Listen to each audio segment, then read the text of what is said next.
नमस्कार, मैं कुलदीप भारद्वाज नमस्कार इंडिया की आज रात की इस चर्चा में आप सभी का हार्दिक अभिनंदन करते हुए श्रद्धा सुमन व्यक्त करता हूं, अर्पित करता हूं नमस्कार इंडिया की ओर से प्रसिद्ध उद्योगपति राहुल बजाज को, जिनका कि आज देहांत हो गया। आपको मालूम है राहुल बजाज जमनालाल बजाज जो कि प्रसिद्ध उद्योगपति तो थे ही, समाज सेवी भी थी, उनके पौत्र थे और उन्होंने बखूबी, उनका एक नाम था, व्यवसाय की दुनिया में, उद्योग की दुनिया में उद्योगपति के रूप में, और सबसे बड़ी चीज वो सदा सत्ता के से जमकर सवाल पूछने वालों में वो रहे, किसी की भी सत्ता रही सवाल ये। और आज के समय में जब भी कहा जाता है कि बड़े बड़े पत्रकार अमित शाह के सामने चू नहीं करते, तो इस वाले नाजुक दौर के अंदर भी राहुल बजाज ने अमित शाह की आंखों में आंख डालकर सवाल पूछे। ये देश एक दिन अंबानी और अडानी को हो सकता भुला दे, लेकिन राहुल बजाज को उनकी इंसानियत के लिए भी सदैव याद रखेगा, ध्यान रखिएगा।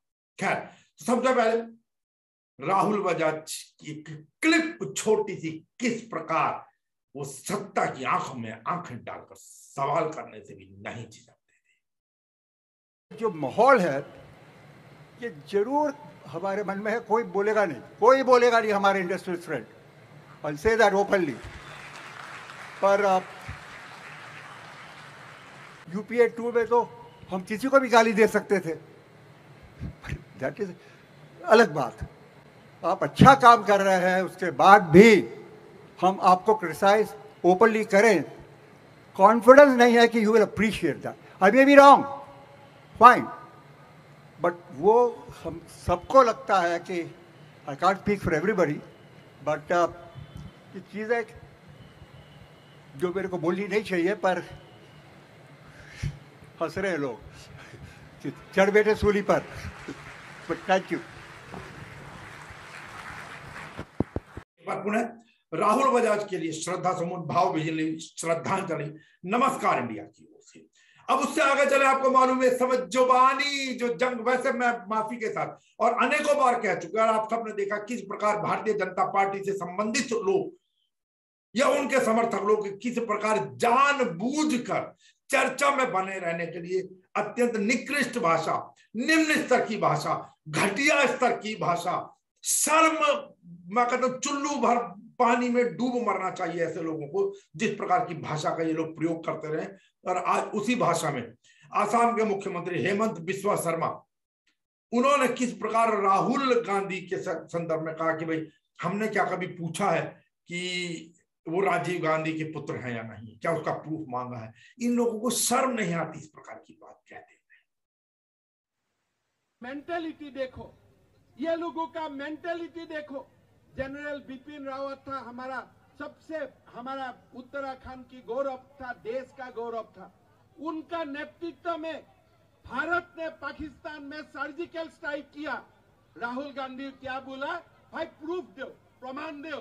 अरे भाई, आप कौन सा पिता का बेटा है, कभी हमने प्रूफ मांगा हो क्या? हमने कोई प्रूफ मांगा हो क्या? अरे मेरा सैनिक बल से, मेरा आर्मी से आपका प्रूफ मानने का आपको क्या अधिकार है? मेरा अगर आर्मी बोल दिया कि हमने पाकिस्तान में बम फूटाया तो फूटाया, उसमें क्या डिस्प्यूट है? उसमें दोबारा क्या बोलने का है? क्या आपका बिपिन रावत पर विश्वास नहीं है? आपका मेरा उत्तराखंड का जो बेटा आर्मी में नौकरी करता है, उनका ऊपर आपका क्या विश्वास नहीं है? जब वो बोल दिया कि हमने स्ट्राइक किया, सर्जिकल स्ट्राइक किया, हमने एयर स्ट्राइक किया, तब किया, और उसमें आपको क्यों प्रूफ चाहिए? मैंने कभी प्रूफ मांगा हूं क्या आप सचमुच राजीव गांधी का बेटा है कि नहीं? मैंने कभी प्रूफ मांगा हूं क्या आपसे? तो ऐसा आप सैनिकों का अपमान मत करो। लेकिन ये इन जैसे जो घटिया, मैं फिर कह रहा हूं, ये नीच किस्म के लोग हैं, इनके लिए नीच शब्द बनता है जो इधर उधर की जो बात है। जैसे मणिशंकर अय्यर जी का शब्द मुझे याद आ रहा है, ये इस प्रकार की भाषाओं के लिए नीच शब्द का प्रयोग किया जाता है। वैसे किसी को शौक नहीं होता। अब अगर हम हेमंत बिस्वा शर्मा को कोई नीच कहे तो इसका मतलब ये नहीं है कि हमने उनकी जाति को नीच कह दिया। इस पर्टिकुलर व्यक्ति को इसके आचरण के कारण, इसकी भाषा के कारण, इसके व्यवहार के कारण इस शब्द का प्रयोग करना पड़ा इस हेमंत बिस्वा शर्मा के लिए। और उससे आगे, लेकिन हम फिर कहेंगे कि अभी कहीं ना कहीं कुछ इंसानियत जिंदा है। टीआरएस प्रमुख, तेलंगाना राष्ट्र समिति टीआरएस प्रमुख के चंद्रशेखर राव, जिनको केसीआर भी कहते हैं, उन्होंने सीधा सीधा सवाल किया है, नरेंद्र मोदी से सवाल किया है कि क्या ये किसी मुख्यमंत्री की भाषा हो सकती है कि तुम किस बाप से पैदा हुए हो। कहते हैं आपका सीएम पूछ रहा हो, भारतीय होने के नाते मेरा शर्म से झुक रहा है। हिंदू धर्म को बेचकर वोट कमाने वाले आप गंदे लोग हैं। सुनिए केसीआर साहब को भी, कहते हैं ईंट का जवाब पत्थर से दिया है केसीआर ने। प्रधानमंत्री मोदी जी, क्या ये भाजपा का संस्कार है? क्या हमारा हिंदू धर्म है? क्या ये हमारा देश का मर्यादा है? किसी नेता को पकड़ के तुम किस बाप को पैदा हुए, ये आपका मुख्यमंत्री पूछ रहा है। मैं डिमांड करता हूं, एक भारतीय होने के नाते मेरा सर शर्म से झुक रहा है, मेरे आंखों में पानी आ रहा है। ये अच्छी बात नहीं है, इस देश के लिए ये बात अच्छी बात नहीं है। किसको लड़ाना चाह रहे हैं आप लोग? कौन नहीं लड़ सकता। भगवान किसको दो हाथ नहीं दिए। एक एमपी के बारे में आपका पार्टी का एक चीफ मिनिस्टर, तुम किस बाप को पैदा हुए बोल सकते क्या? ये हमारा संस्कार है क्या? हमारे वेदों से, भगवत गीता से, महाभारत से, रामायण से यही सिखाया गया हमको? नहीं। हिंदू धर्म को बेच के उसके नाम पे वोट कमाने वाले आप लोग हो, आप गंदे लोग हो। अगर भाजपा के पास, भाजपा अध्यक्ष से मैं पूछ रहा हूं, नड्डा जी, क्या ये हमारा संस्कार है? अगर आप ईमानदार है, धर्म को निभाने वाले हैं, तो बरतरफ करो असम चीफ मिनिस्टर को। एक भारतीय नाते होने के नाते मैं डिमांड करता हूं। एक बार फिर से हेमंत बिस्वा शर्मा के लिए, जिसको कहते हैं छी शब्द, और केसीआर के लिए नमन। चलिए अब आगे बढ़ते हैं। चुनाव का दौर, आपको मालूम है 14 तारीख को उत्तर प्रदेश के 9 जिलों के अंदर 55 सीटों पर दूसरे चरण का मतदान होगा। आज दूसरे चरण के मतदान के लिए प्रचार आज थम गया। लेकिन अगर मैं प्रचार की बात करूं तो जहां पर आचार्य प्रमोद कृष्णम प्रचार करते नजर आए बरेली शहर में जो कांग्रेस के प्रत्याशी हैं कृष्णकांत शर्मा, उनके लिए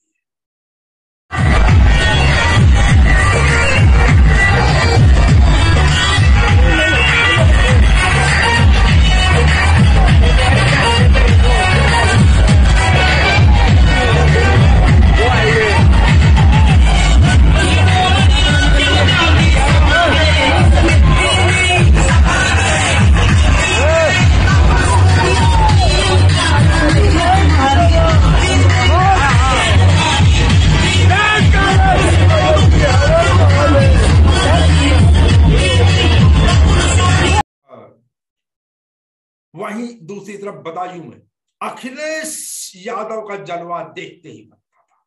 जिस प्रकार भीड़ उमड़ी या उमड़ रही है, जिस प्रकार जन सैलाब उमड़ रहा है उनके कार्यक्रमों के अंदर, इसमें कोई दोहराई नहीं। लेकिन मैं एक चीज यहां पर कहूंगा, इससे कोई बहुत ज्यादा उत्साहित होने की आवश्यकता फिलहाल नहीं है, क्योंकि अगर कहते हैं ना पिछले अनुभव के आधार पर देखा जाए, जब 2017 के विधानसभा चुनाव हुए थे, राहुल गांधी और अखिलेश यादव साथ साथ चलते थे तब भी, और अकेले अकेले रैलियां करते थे, किस प्रकार भीड़ उमड़ती थी बेहिसाब। लेकिन वो भीड़ वोट में कन्वर्ट नहीं हो पाई। इसलिए भीड़ बेशक इस बार भी उनका स्वागत कर रही है, बहुत ज्यादा स्वागत कर रही है अखिलेश यादव का।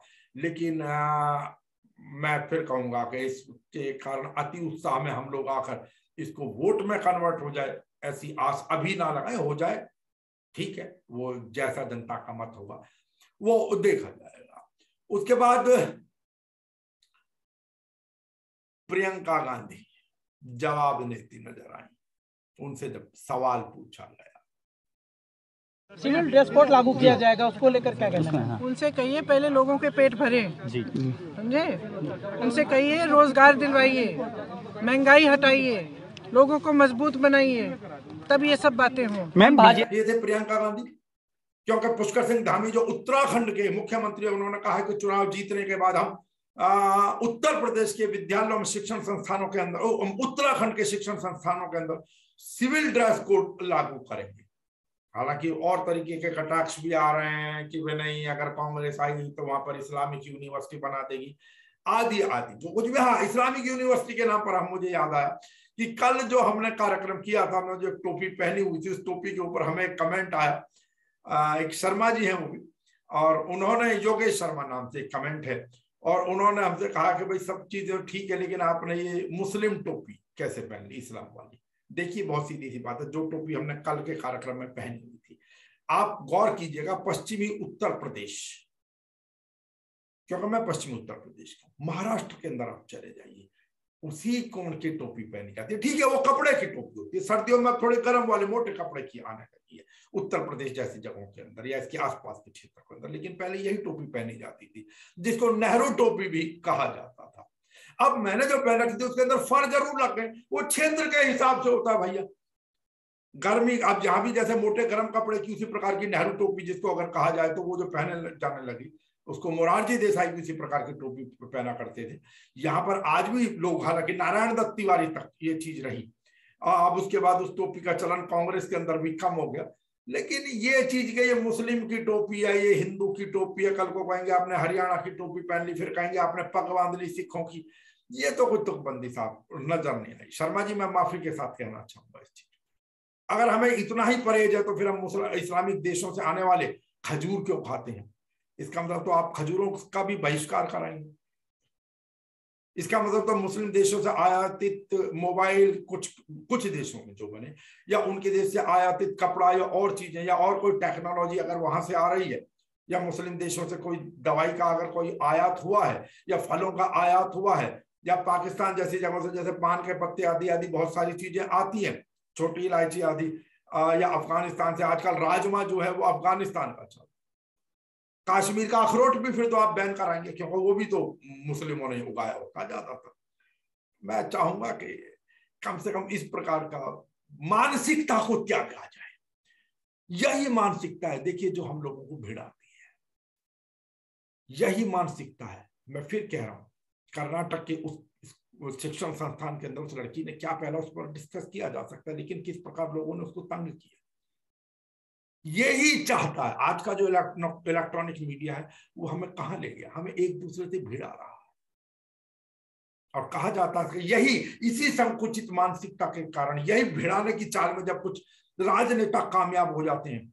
जब देश आजाद हुआ था 1947 में, तो कहा जाता है कि लगभग 20 लाख लोग मारे गए, 20 लाख। क्यों?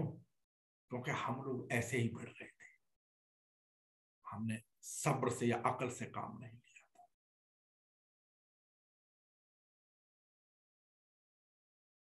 कभी कभी अगर कुछ क्षण के लिए छोटा भी बनना पड़ जाए, वो अपने पुरानी कहावत थी कि भाई छोटे बाप का बनने में कुछ घिस नहीं जाता। गौर कीजिएगा, हनुमान जी भी लंका के अंदर सूक्ष्म रूप में गए, शेष कहते ना, देखो ऐ दीवानो तुम ये काम ना करो और राम का नाम बदनाम ना करो। तो भैया इस सनातन को बदनाम तो करने में लगे हुए हैं बहुत सारे लोग।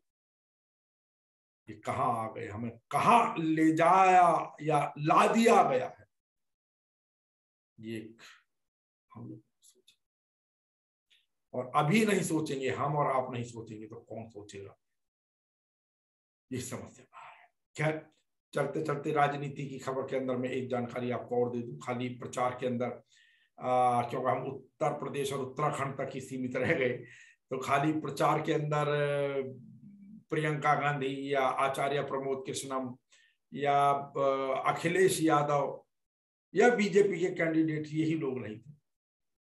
पंजाब में भी हुई, और पंजाब में भी चरणजीत सिंह चन्नी, जिस प्रकार कल भीड़ में हमने दिखाया था किस प्रकार उतरे, भीड़ ने उनका स्वागत किया। अब आज वो मोटरसाइकिल के ऊपर प्रचार करते नजर आए चरणजीत सिंह चन्नी। फिलहाल तो लग रहा है कि चरणजीत सिंह चन्नी का जलवा, कहते हैं तेरा हर तरफ तेरा जलवा, तो फिलहाल तो उन्होंने अपना जलवा कायम किया हुआ है, बनाए रखा हुआ है।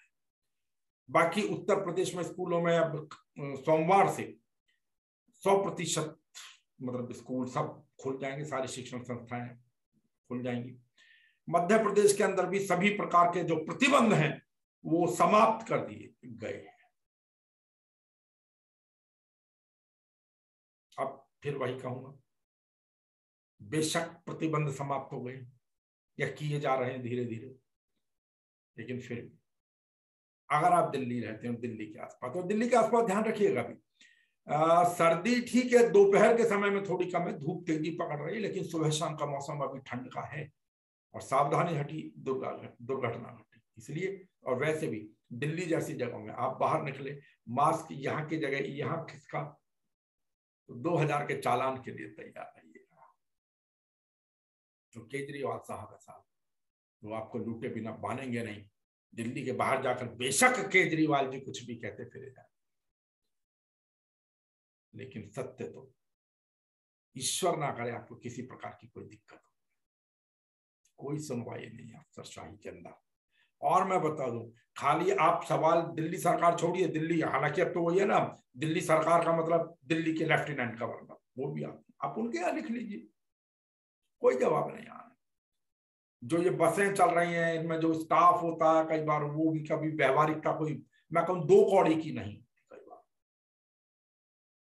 और विशेष रूप से मुझे नहीं पता, अब जानकारी हम भी प्राप्त करना चाहेंगे कि जो नारंगी कलर की बसें चलती हैं दिल्ली के अंदर, उनके ड्राइवरों को क्या विशेष अधिकार प्राप्त हैं, मैं नहीं जानता, क्योंकि उनकी व्यवहारिकता और उनको उससे तो कुछ आप कहें तो वो यही जवाब देते आपको, आप सुनेंगे कि जो करना है वो कर ले, मेरा कुछ नहीं बिगड़ना।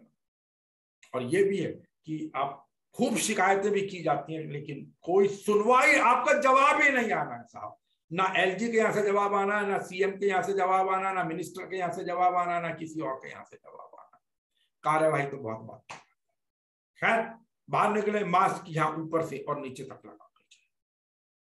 कल फिर एक और चर्चा पर आपसे मुलाकात। तब तक रखें अपने स्वास्थ्य का ध्यान और स्वीकार करें नमस्कार इंडिया का। नमस्कार।